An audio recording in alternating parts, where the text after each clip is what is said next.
siya ang mga bata na una naligo na sila ha, naligo mo pa'y paghihuman anan buang na para manalo sa ika-11. Pinahimik ng announcer ang susunod na laban sa pamamagitan ng pagtawag ng isang demonyo at ibas ng grupo si Nightcrawler sa loob ng kulungan. Isang asol na mutant na may Punta guys, yun unan ang sundam. Nagsimula siyang mag-teleport sa paligid mga on. upang iwasan ang gulo. Oy, mga on, oy. Tumama siya sa high voltage electric. Naunta na, bago na silang naligo na. Sa labas ng Sila. kulungan, nakita ni Mustang ang Ligo ay. at hindi siya makapapayag.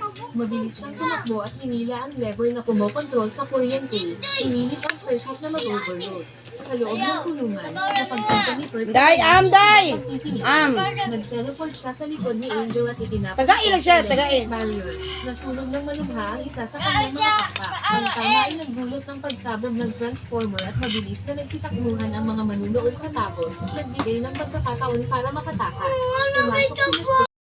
Kaya sabaw dito. Nightcrawler at inakay siya palayo sa kabuluhan.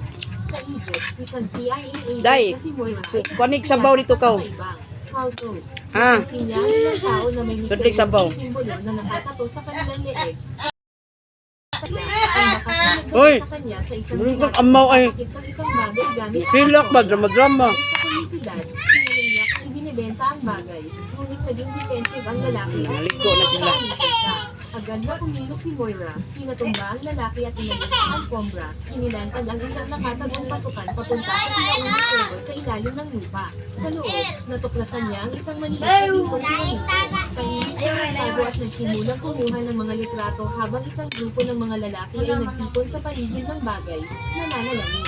Habang lumilipas ang oras, dahan-dahan tumama ang sikat ng araw sa kuweba at tinamaan ang piramide. Ang mga simbolo nito ay nagsimulang pumislap ng bintong liwanag. Umalat sa lupa at inisip si Apocalypse mula sa kanyang malalim na pagkakatulog. Ngayon na muling nagising, sinimulang siksikin ang makapangyari ng dito ang enerhiya mula sa mga simbolo. Habang bumabalik ang kanyang lakas, Oo na mga bata guys. mabibigat na batong nakabaon sa kanyang katawan. Napakalakas ng puwersang tarangke ng punaw na metal at muntik ng Anara na. isang mga nang hindi nag-iisip, ginamit ni Eric ang kanyang magnetic powers upang iligtas ang tao at pinagpag ang kanyang tunay na pagkatao.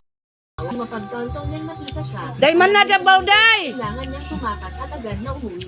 Na! Si Eric sa kanyang Nahurot ka ng sabaw. agad ang kanilang anak na babae upang makatakas sila. Ngunit nang pumunta ang asawa sa silid, napansin niyang nawawala ang bata.